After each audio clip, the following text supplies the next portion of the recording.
What I mean by that is everybody looks at Embracer, whether it's Microsoft or whether it's Sony or whether it's Nintendo or whether it's Google or Amazon, any of the major content creators, and looks at us as kind of a friend.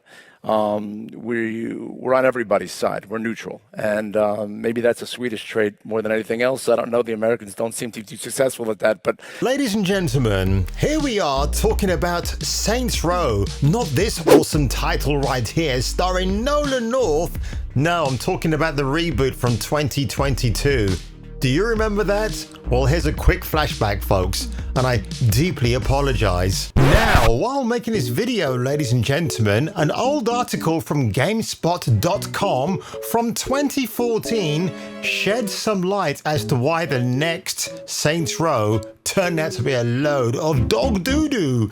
So this is in response to Feminine Frequency, remember Anita Sarkeesian, attacking Saints Row, which is obnoxious and frankly not surprising. So as we have a quick look into this article here, and the lovely ladies of Saints Row looking mighty fine and actually looking like women. But look at this, Steve Jaros, studio creative director at Saints Row developer Volition, has responded to the latest video in Anita Sarkeesian's Tropes vs. Women in Video Game series, you know, the original Grifter program, which outlines the trope of women used as background decoration in games. Jaros posted a link to the video via Twitter the day after it was released. "This is something we should all be better at," he said. Yes, the original Saints Row is listed here. Yes, it should be. What an absolute cuck for bowing down to Miss Sarkeesian, who was clearly on the grift and was pulling the wool over everybody's eyes. And as you go on further in this article, which is absolutely ridiculous beyond belief, when you read this stuff now, it is so incredibly stupid. Right here, Gerald says, "I think it's fair to be called out on your shit. I think it's a sad man that can never be self-reflective. I think we try to go and carry ourselves with respect and try to respect sexuality and respect gender as much as we can. And sometimes we fail, but hopefully we'll do better and continue to get better." Sarkeesian has faced waves of harassment since the Tropes vs. Women in Video Games series debuted, but things escalated to a terrifying level this week, with death threats that drove her to contact the police and leave her home. Well, maybe if Anita Sarkeesian kept her damn mouth shut back then, she would have been okay, but oh no, she became the most hated woman in America. But what's really interesting, folks, about this article are the comments, especially this one right here. The next Saints Row is going to be so reserved and bland. This was 10 years ago, probably almost 11 years ago now, folks. Was that a gunshot? Yeah, they shot the dealer. That is so unprofessional. Now, it is fair to say from some of the gameplay I have seen, most people said, well, it was a terrible game, but actually the parts of it were pretty fun. But the characters were just so unappealing. Of course, the in-joke is a lot of the development team behind that reboot were basing those characters on themselves, so it would stand to reason. But today, a post dropped courtesy of IGN through another paywalled article that Matthew Karch, the man behind, of course, the biggest success story of last year, Space Marine 2, well, he dropped a huge clanger, and in his vitriolic anger, he was kind of, no, I wouldn't say he was glad this reboot failed, but honestly, when you look at it in the grand scheme of things, the Saints Row reboot, well, got booted because it lacked direction. And that was my headphones falling on the floor.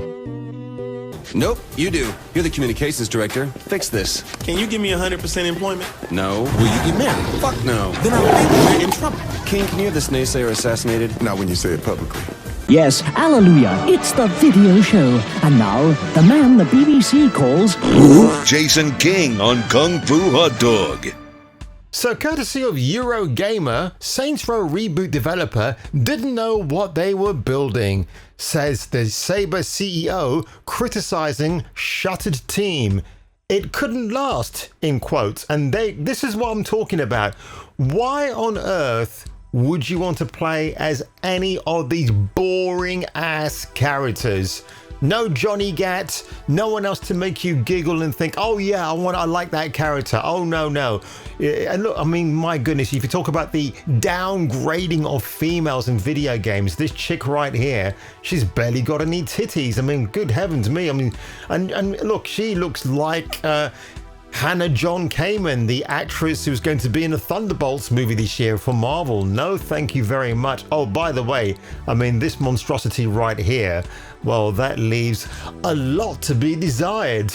And honestly, folks, when I do think about the series of Saints Row back in the day, like up to number 4, those games were just goofy and fun, and they got more edgier with each release. Again, if you were looking for that not so bitter aftertaste you might have had with the GTA series, Saints Row offered that light relief. I mean, running around town and smacking people with sex toys never ever gets old.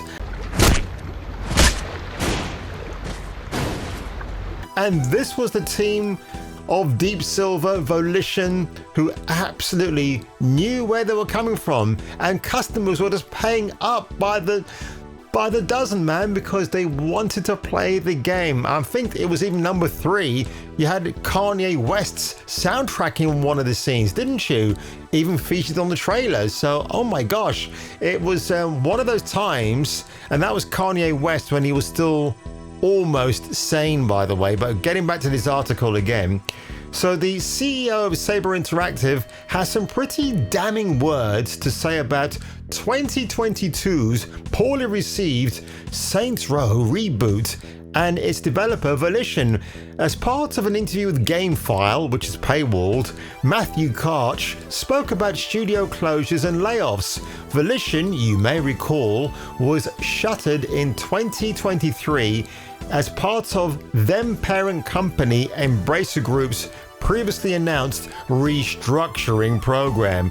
Reflecting on this, Karch said, who worked under the Embracer umbrella for a period of time before the sale of Saber assets, stated while it would be nice in an ideal world for everyone to have a job, the Saints Row team was so expensive for what they were and therefore are gone. Which sounds a bit like the people behind Concord. They were expensive, about $400 million worth expensive. And look what happened to Concord. 2 weeks and then it was gone. Just like the Great Plane itself. They didn't know what they were building, Karch said. They didn't have any real direction. It couldn't last. And so, who's going to fund them for the next game after that disaster? Ouch! Karch added, the days of throwing money at games, other than maybe the GTAs of the world, are over. It's over, Johnny. It's over! Nothing is over! Nothing! Karch stated, this business needs to mature, and if it doesn't, it's in trouble. Unfortunately, that means layoffs, the Saber exec continued. If I were running a team in California, my goal will be, okay, who are the absolutely must-haves in this group? And they exist. We have American talent at Saber, and who could do this for, you know, a quarter of the price in Poland? 2022's Volition developed Saints Row Reboot was met with disappointing critical and commercial reception.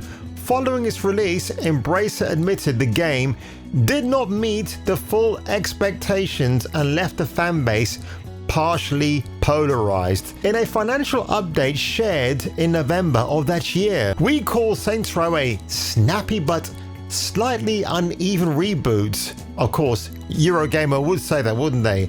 But there's a punchy game there with some pleasant surprises. From what I remember as well, people just said, well, it was just a very safe reboot.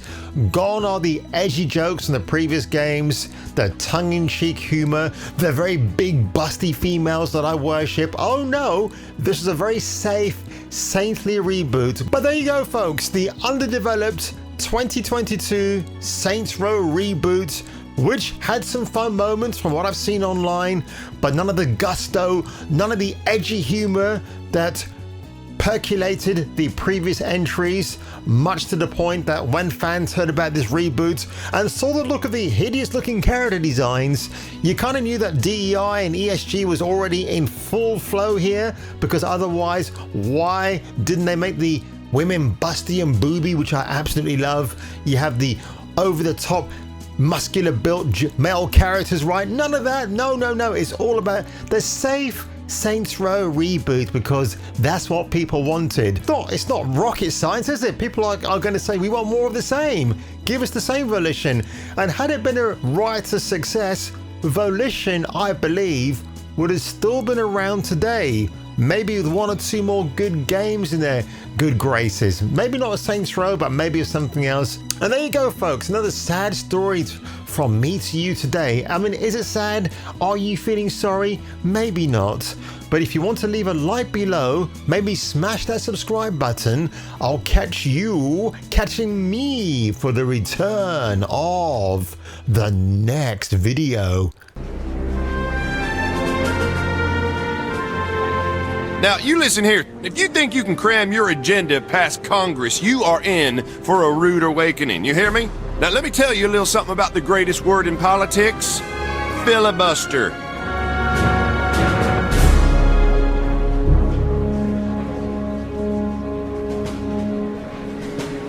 Allow me to retort!